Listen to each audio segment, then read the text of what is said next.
আপনিও শোনেন, তাজ হাসমি স্যারকে অনুরোধ করি, যখন চুপ্পুর পদত্যাগ শাহাবুদ্দিন চুপ্পু সাহেবের পদত্যাগটা ইমিনেন্ট হয়ে গেল, অর্থাৎ মানুষ ধরেই নিল এবার সে পদত্যাগ করবে, শিক্ষকদের নেতা ঢাকা বিশ্ববিদ্যালয়ের ভিসি ছিল ডক্টর অধ্যাপক ফায়েজ, কেন বিএনপিরও আরেক শিক্ষক পাওয়া গেল না যে আগে কোনো পদ পদবি ছিল না? খালি কি আমি আর আমার মামুরা? ওই যে একটা স্লোগান আমরা ছাত্র জীবনে বলতাম, মজা মারে ফজা ভাই, আমরা শুধু বৈঠা ভাই।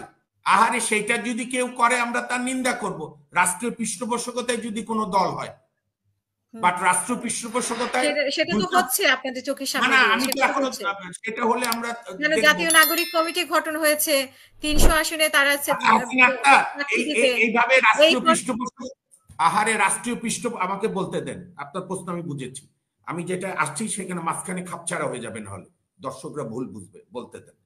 সেটা হচ্ছে রাজনৈতিক দলগুলো 5 থেকে 8, 5, 6, 7, 8, 4 দিন তারা সময় পেয়েছে, তারা কোনো সুনির্দিষ্ট প্রস্তাব দিতে পারেনি। ওইটা দিয়ে প্রমাণ হয় রাজনৈতিক দলগুলো 29 সাল পর্যন্ত মনে মনে মেনে নিয়েছিল যে আবার আমরা 28 সাল থেকে আন্দোলন শুরু করব, যার ফলে তাদের কোনো বিকল্প প্ল্যানই ছিল না। কোনো কারণে শেখ হাসিনা চলে গেলে আমরা এই বুদ্ধি দেব, এবং 3 রাত 4 দিনও যে ট্যুর দেয় না, Malaysia, Bangkok, Kuala Lumpur, 3 nights 4 days, এরকম 3 রাত, আমি বলছি একটু বলতে দেন, আপনি প্রশ্ন করছেন উত্তর শুনেন। 3 রাত 4 দিনেও আমাদের রাজনৈতিক দলগুলো কোনো প্রস্তাব দিতে পারেনি যে আপনি সরকার এইভাবে গঠন করেন, নাম্বার 1। নাম্বার 2, এখন যেহেতু গঠন হয়ে গেছে, আমি আমার অগ্রজ মহসিনের সঙ্গে একমত যে ফ্রেশ রিপাবলিক অর্ডার, কনস্টিটিউশন ভেঙে দিয়ে বিপ্লবী কনস্টিটিউশন, তাজ হাসমি সাহেব যেটা বললো, এইটার তো একটা প্রক্রিয়া, দেরিতে হলো, ছাত্ররা শুরু করে শাহাবুদ্দিন চুপ্পু সাহেবের রিজাইনের ব্যাপার আসলো, এবং সেখানে তো আমরা পজিটিভ গুলো বলতে ভুলে যাচ্ছি। আমাদের বাংলাদেশে এই প্রথম কোন প্রধান বিচারপতি আমরা পেলাম ডক্টর সৈয়দ রেফাত আহমেদ। শোনেন একটু, ডক্টর সৈয়দ রেফাত আহমেদ স্যার, আমি বলছি, আমার তো কোনো দ্বিমত নাই, অবশ্যই দেওয়া উচিত। আমি তো মনে করি সংস্কার কমিশন গুলো আরো দ্রুত কাজ করা দরকার। এখানে আমি যেটা বলছি, ছায়ার সঙ্গে যুদ্ধ করে তো লাভ নাই। কেউ যদি মনে করে যে না আমরা যারা আছি তারাই শুধু রাজনৈতিক দল থাকবো, অন্য কোনো রাজনৈতিক দল গড়তে দেব না, এটাও অগণতান্ত্রিক চিন্তা। আর ক্ষমতায় বসে তো বাংলাদেশের সবচেয়ে বড় 2টি রাজনৈতিক দলের জন্ম তো ক্ষমতার গর্ভেই হয়েছে, কাজে এটা তো নতুন না। যদি হয়, বাংলাদেশে সবচেয়ে বড়, অন্যতম বড় 2টা রাজনৈতিক দলের জন্ম তো ক্ষমতার গর্ভে বসেই হয়েছে। হ্যাঁ, ক্ষমতার গর্ভে বসেই তো 2টা রাজনৈতিক দলের জন্ম হয়েছে, এবং তারা পরে নানা সংগ্রামের মধ্যে টিকে আছে, কেউ টিকে আছে, কেউ নাই। আমি এই সমস্ত চিন্তাকে মনে করি মানে আপনার অহেতুক প্রশ্ন। যে যে রাজনৈতিক দল করতে চায় করবে, আমরা তখনই প্রশ্ন করব যদি দেখি নতুন কোন রাজনৈতিক দলে এই সরকার কোনো মদত দিচ্ছে, আমরা তার অবশ্যই নিন্দা জানাবো। আমি যে কথা বলতে গিয়ে আপনি দূরে ঠেলে দিলেন, সেটা হচ্ছে যখন লাস্ট আরেকবার, মহসিন স্যার আপনিও শোনেন, তাজ হাসমি স্যারকে অনুরোধ করি, যখন চুপ্পুর পদত্যাগ শাহাবুদ্দিন চুপ্পু সাহেবের পদত্যাগটা ইমিনেন্ট হয়ে গেল, অর্থাৎ মানুষ ধরেই নিল এবার সে পদত্যাগ করবে, প্রধান বিচারপতির কাছে 4 ঘন্টা বসে থাকলো 4-5 অ্যাডভাইজার। আমি স্যালুট জানাই প্রধান বিচারপতি ডক্টর সৈয়দ রেফাত আহমেদ। এই প্রথম, আমি চ্যালেঞ্জ নিয়ে বলছি, প্রয়োজনে আপনি আরো পরে অনুসন্ধান করেন, এই প্রথম বাংলাদেশে কোন সাংবিধানিক পদধারী ব্যক্তি কোন উচ্চ পদের প্রলোভনকে না বলতে পারলো, সেটি হচ্ছে ডক্টর সৈয়দ রেফাত আহমেদ, যেটা আমাদের রাজনীতিবিদরা কোনোদিন না বলতে পারেনি। তো তারপর তো অন্য লোক নিয়ে আলোচনা চললো, সেটি এই গোটা প্রক্রিয়াটাকে তো থামিয়ে দিল বিএনপি। বিএনপি কি বললো এটা নিয়ে আমি মহসিন সাহেবের, আমি শেষ করছি, আমি মহসিন সাহেবের বক্তব্য শুনতে চাই, ওনার ফেলো রাজনৈতিক কলিগ। বিএনপি যে বলল শাহাবুদ্দিন চুপ্পু এই সময় পদত্যাগ করলে সাংবিধানিক সংকট হবে, স্যার আমি জানতে চাই কি সংকট হতো?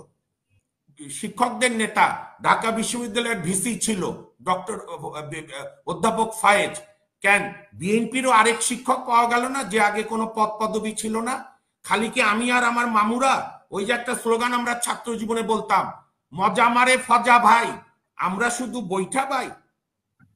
হ্যাঁ, মজা মারে ফজা ভাই, আমরা শুধু বৈঠা ভাই। তো সুতরাং এই সমালোচনার পরেও ফ্যাসিবাদকে দূরে রাখার জন্য এই সরকারকেই সংস্কারের কাজগুলো করতে হবে। রোডম্যাপ আমি অনুরোধ করব একজন নাগরিক হিসেবে, ক্ষুদ্র মানুষ হিসেবে দ্রুত রোডম্যাপ গুলো দেবে। আর একটা কথা, ওই অটল বিহারী বাজপেয়ী হিন্দুত্ব নেতা হলো, একটা ন্যাশনাল ক্যারেক্টার ছিল। সে বলেছিল, you can change your friend, you can't change your neighbour. নেইবারের সঙ্গে বন্ধুত্ব থাকলে দুই দেশ উপকার হবে, যুদ্ধ করলে দুই দেশের ক্ষতি হবে। আপনি মানেন আর ডিভাইড করতে পারবা। হ্যাঁ, আপনি মানেন আর না মানেন, চারপাশে 3.5 পাশ দিয়ে ভারতের সঙ্গে আমরা চোখে চোখ রেখে সম্পর্ক রাখতে চাই, কিন্তু উগ্র ভারত বিরোধিতা করে আপনি দেশের কোনো মঙ্গলের দিকে এগুতে পারবেন না। আপনাকে মানে প্র্যাগমেটিক ওয়েতে পরিচয় দিতে হবে।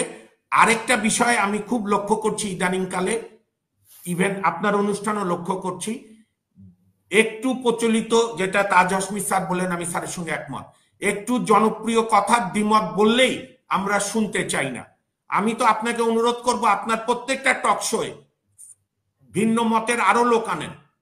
এক দল এক মত, এটা শুধু শেখ মুজিবের বাংলাদেশ 72-এ শেখ মুজিবের অনুসারীরা স্লোগান দেয়নি, এইটা পরের সরকারও দিয়েছে, এরশাদ সাহেবও দিয়েছে, তারপরে সাহেবও দিয়েছে।